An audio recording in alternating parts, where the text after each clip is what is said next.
welcome to Man's Model Moments.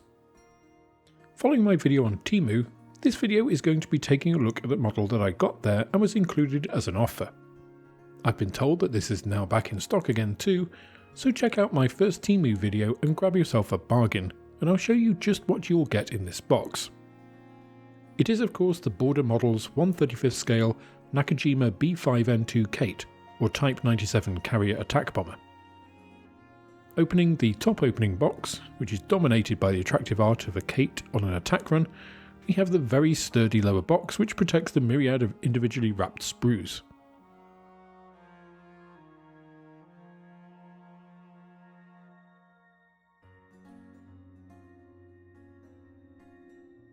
Eventually you get to the bagged decal sheet, which also includes a small photo etch fret.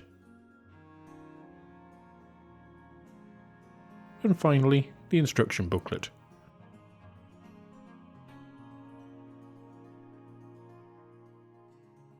Now I've heard some tales of Border Models instructions being a bit variable, but this booklet looks very nice on first impression. Opening it up gives you some information on the aircraft, including some period photos, which is a nice touch. Frame layouts cover the next page, including the photo etch fret.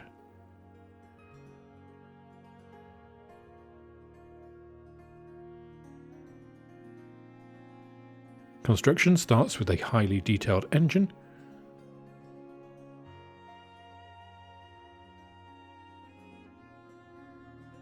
and then progresses into the cockpit subassembly, which looks comprehensive.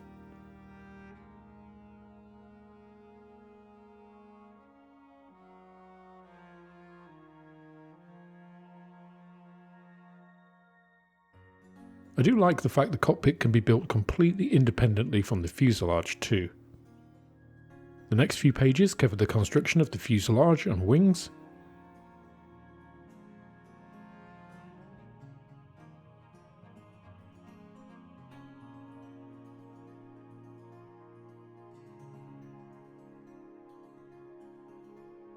and then finally bringing the cockpit in here. You can also build this model with deployed or folded wings.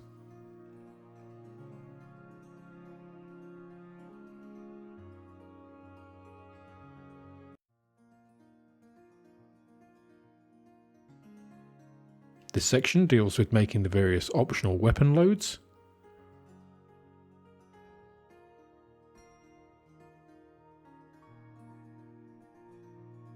and then attaching them to the aircraft. Overall, there don't appear to be any major issues with the build sequence, and the subassembly nature of the build looks quite appealing. Of course, the devil is in the detail, so we'll see how they work in practice.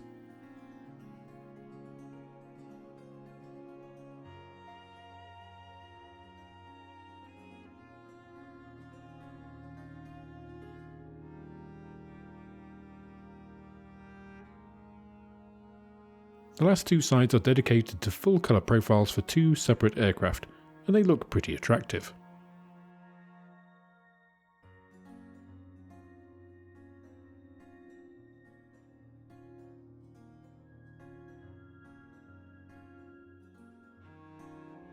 Overall, quite an impressive booklet.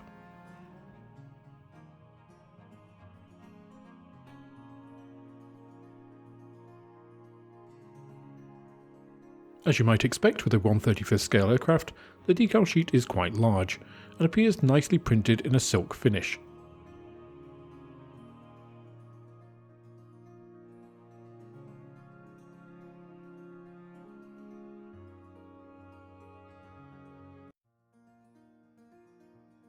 Carrier film appears minimal, and elements like the instrument clusters and main panel dials seem very well printed. Colour density looks good, and registration appears perfect. Again, pretty impressive.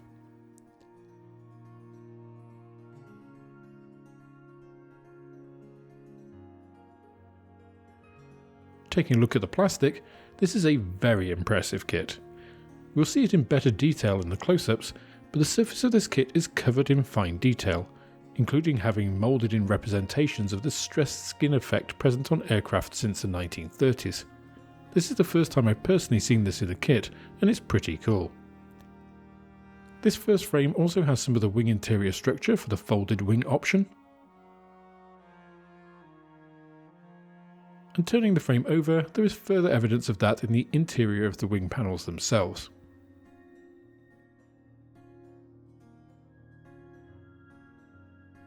The fuselage is split conventionally, but Border have also added the curved wing to fuselage sections as separate fillets, which is an interesting way of approaching this.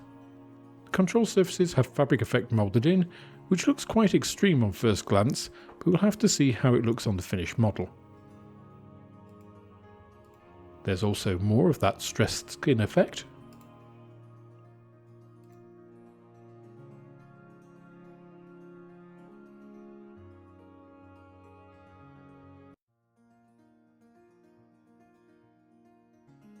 But not much in the way of interior detail in the fuselage, as that is handled in the separate subassembly. Lots more examples of the interior framing.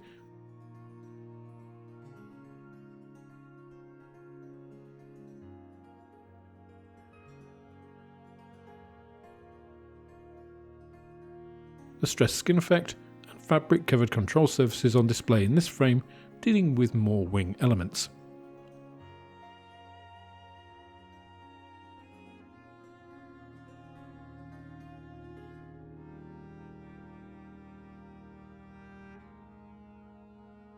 Onto the main cockpit pieces, with pilot and navigator radio operator station floors. The sidewall stringers have many of the controls moulded on them, and this all looks like it's going to be a joy to paint and detail.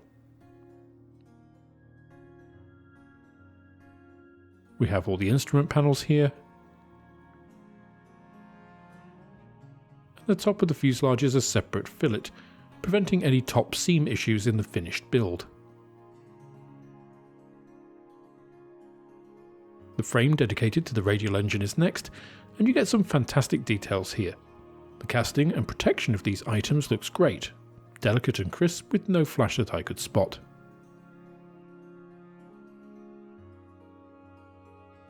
You have all the elements here to create a lovely rendition of the Sakai 11 engine, and if you want to super detail it, then it's giving you a head start here.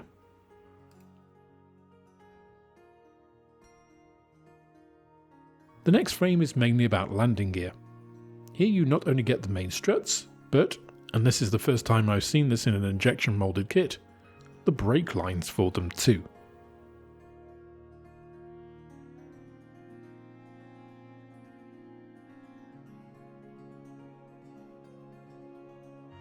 You get both weighted and non-weighted wheels for wheels down or up, and the other elements on this frame are very delicate and finely cast. Again, very impressive.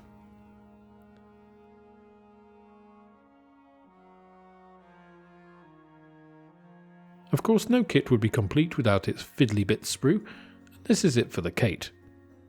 This has most of the additional items for the cockpit assembly, with radios, seats and so on. This seat with its lightning holes in it is particularly impressive. You also get the defensive machine gun armament here.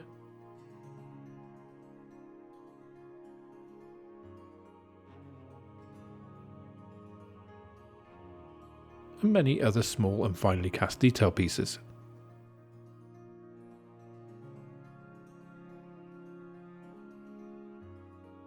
For the armament you get 3 sprues, 1 bomb and 2 torpedoes.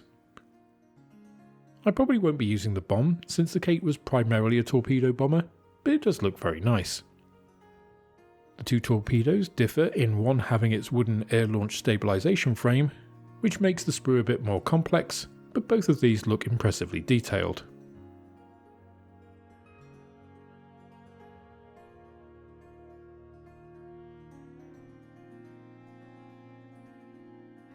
The transparent sprue is also pretty big, as the Kate did have a fair bit of glazing, but the kit also duplicates much of this in order to give you the options for having things open, as well as having some pieces for the instrument panels here.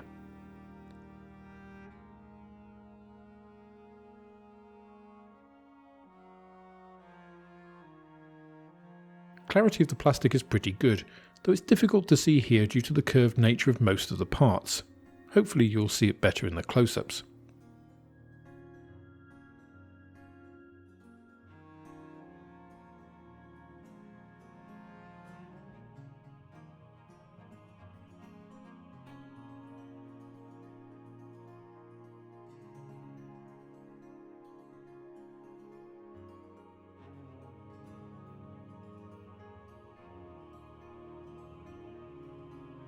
Now I just want to take a moment to thank all of you who have supported me directly through YouTube memberships and Patreon. This really does keep the channel going, and without you it would be very difficult for me to be able to continue doing this. Now if you're only just seeing your name on here for the first time, it's because I update this monthly, and if I've prepared some videos ahead of time, then there may still have the old list on, even if the list has been updated since then. Don't worry though, your name will get on the list and will continue to appear throughout your support. If you are considering supporting me, YouTube channel membership is by far the easiest way to do this, since Patreon is becoming a more challenging platform to engage with. Whichever you choose, however, I absolutely appreciate your contributions, and don't forget to come and check out the private members Discord, which you get access to at any level. Okay, so let's see the clarity of the plastic for the transparencies a bit better here in close-up. There's a little optical distortion, but I think that mainly comes from the curved nature of the pieces rather than the plastic, and I think this is up there with some of the best.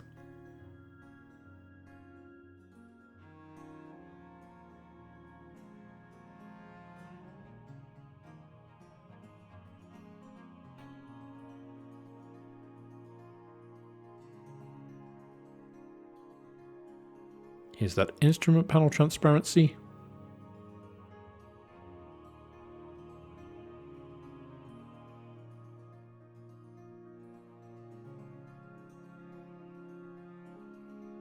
And some of the smaller items like formation lights.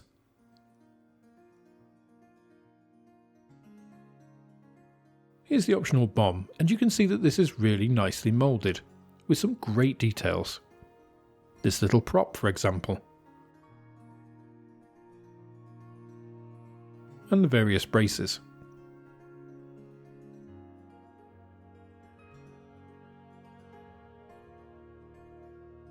Here's the first torpedo, with what I assume are some sort of brace. There is delicate engraved detail on here too, denoting the warhead, I think. There's also the mount.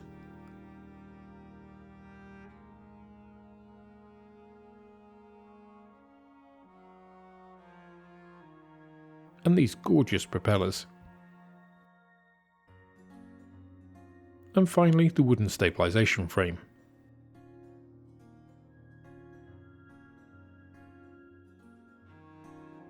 The second torpedo is the simpler of the two, though with the same braces.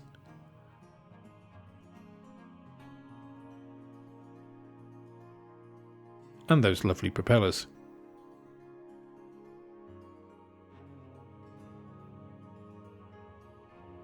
But the rear section is moulded as part of the main body, with all the detail cast into the main pieces. A close-up of the fiddly bit sprue shows just how much has been packed in here.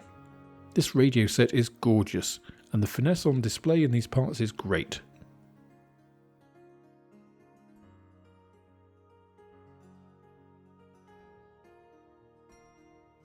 This can be seen all over this sprue, with some of the parts being tiny for this scale.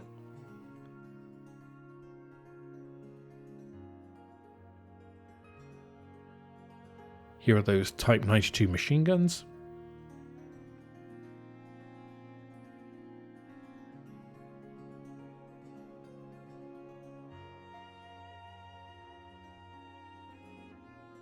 And here's that beautifully lightened pilot seat.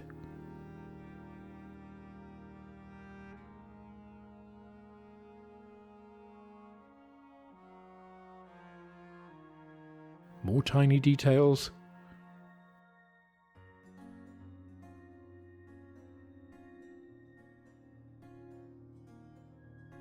Part of the rear station with some sort of storage cupboard.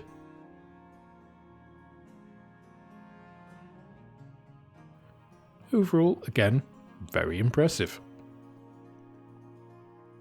Onto the undercarriage now. You can see we get really good hub detail here.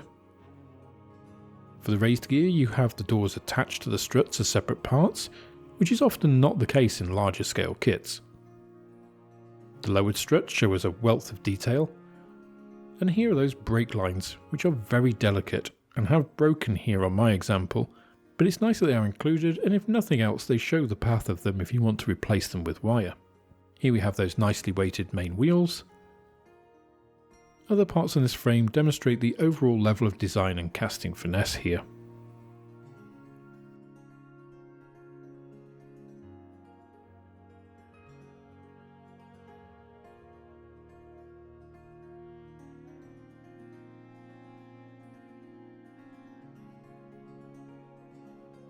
There is nicely moulded surface detail, and some of the parts here are very delicately cast.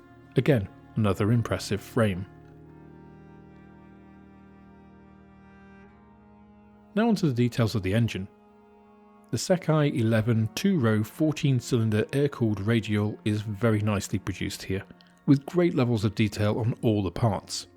The cylinder heads have nicely moulded cooling fins, for example. The various push rod guides are all very delicate and will need careful removing from the frame to not damage them. The exhaust collector ring is beautiful.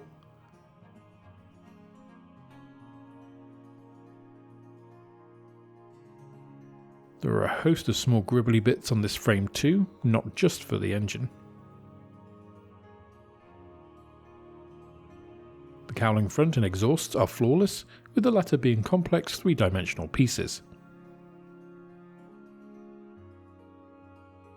The ignition ring is detailed and intricate.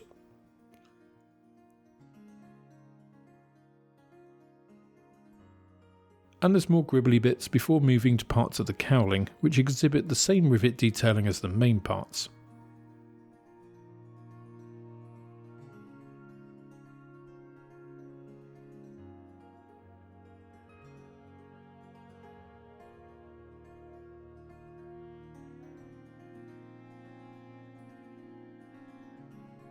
The various framing rings and multi-piece cowling are going to allow you to pose this all open for inspection to show off all this lovely detail too.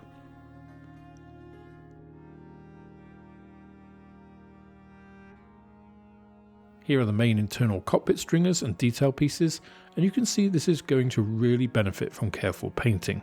They look great. Likewise, the main instrument panel has fantastic detail and includes the fuselage rib it was mounted on. These other parts, I believe of the rear station, also have the same levels of detail on them, and again this is really going to come alive with some good painting.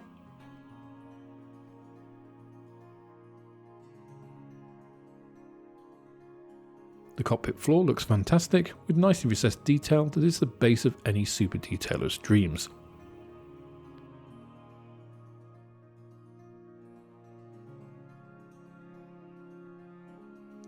The spine of the aircraft being a separate piece to avoid the top seam is a neat addition, and it obviously bears similar detail to the other external pieces.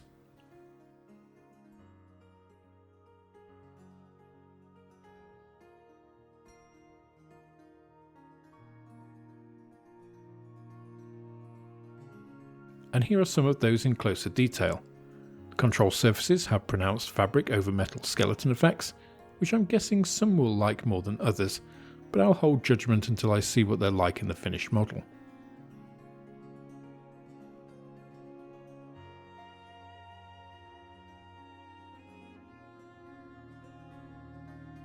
Here you can see we have both recessed detail and raised rivets on the aircraft skin, which again is going to be divisive depending on your view. I think raised rivets are fine in this scale, but the fit will be really important to preserve them. You can see more of that recessed and raised detail across the wing.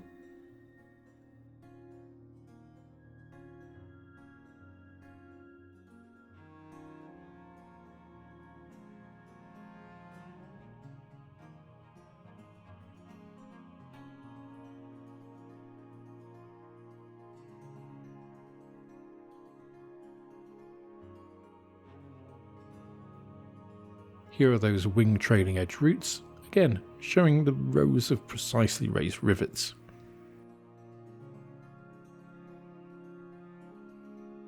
There are also the very nicely recreated internal wing forms.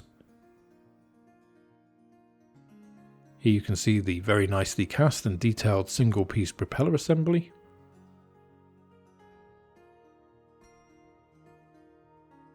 And more of the wonderful internal wing structure.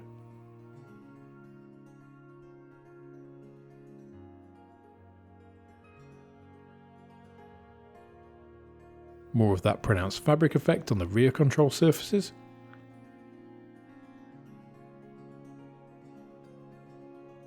And again, more mixed raised and recessed detail on horizontal stabilizers.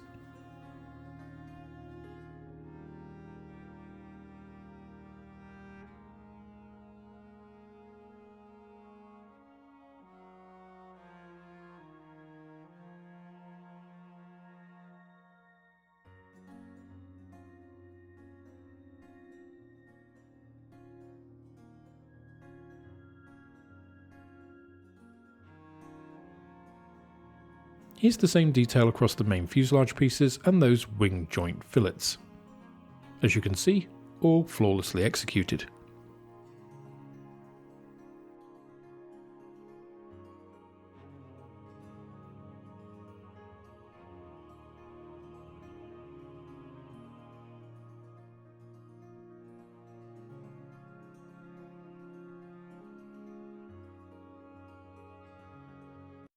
Once again, more mixed raised and recessed detail, and also that stressed skin effect in more detail too.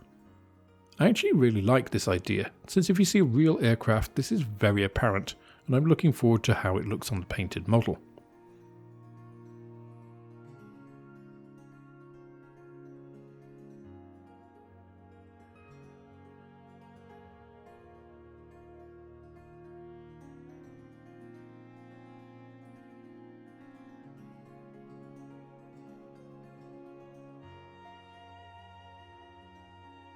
These effects are carried over to all of the wing surfaces, of course.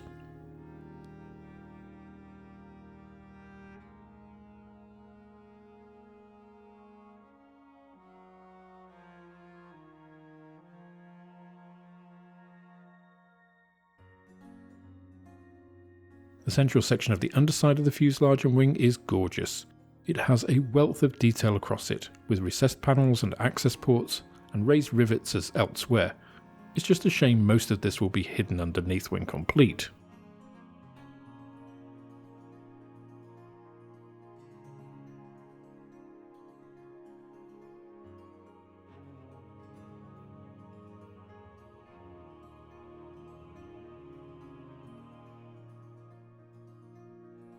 The wheelbase themselves are nicely detailed, even showing the brake line snaking its way to the main strut.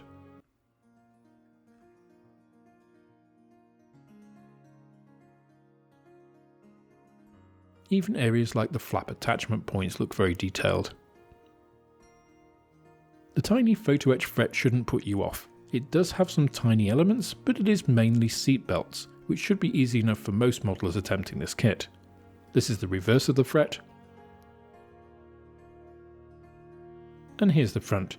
As you can see, detail on these parts is minimal, and I'm sure some of the tiniest elements could be ignored without anyone noticing.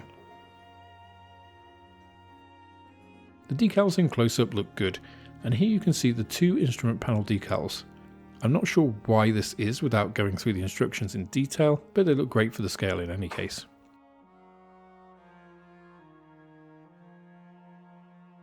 Bands are nice and colour dense, and these information panels and the radio decals are superb.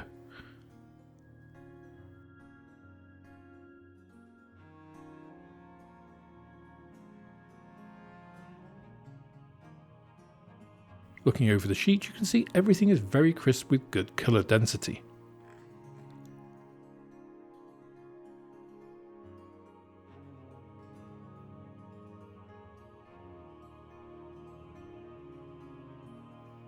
The Hinamaru markings also seem very good and have survived despite the slight damage to the sheet in the box.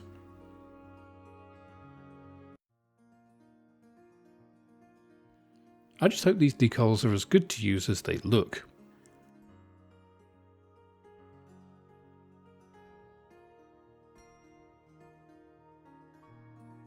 Now this is my first Border Models kit, and my overall impression is wow.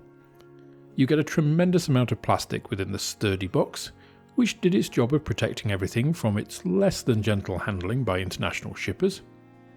The level of detail present seems excellent, from the moulding of the parts to the decals, it all looks great. The raised rivets are an unusual choice in a modern kit, but I think it works in this scale together with appropriately recessed panel lines and access ports across the fuselage. Let's hope the fit allows their preservation in building.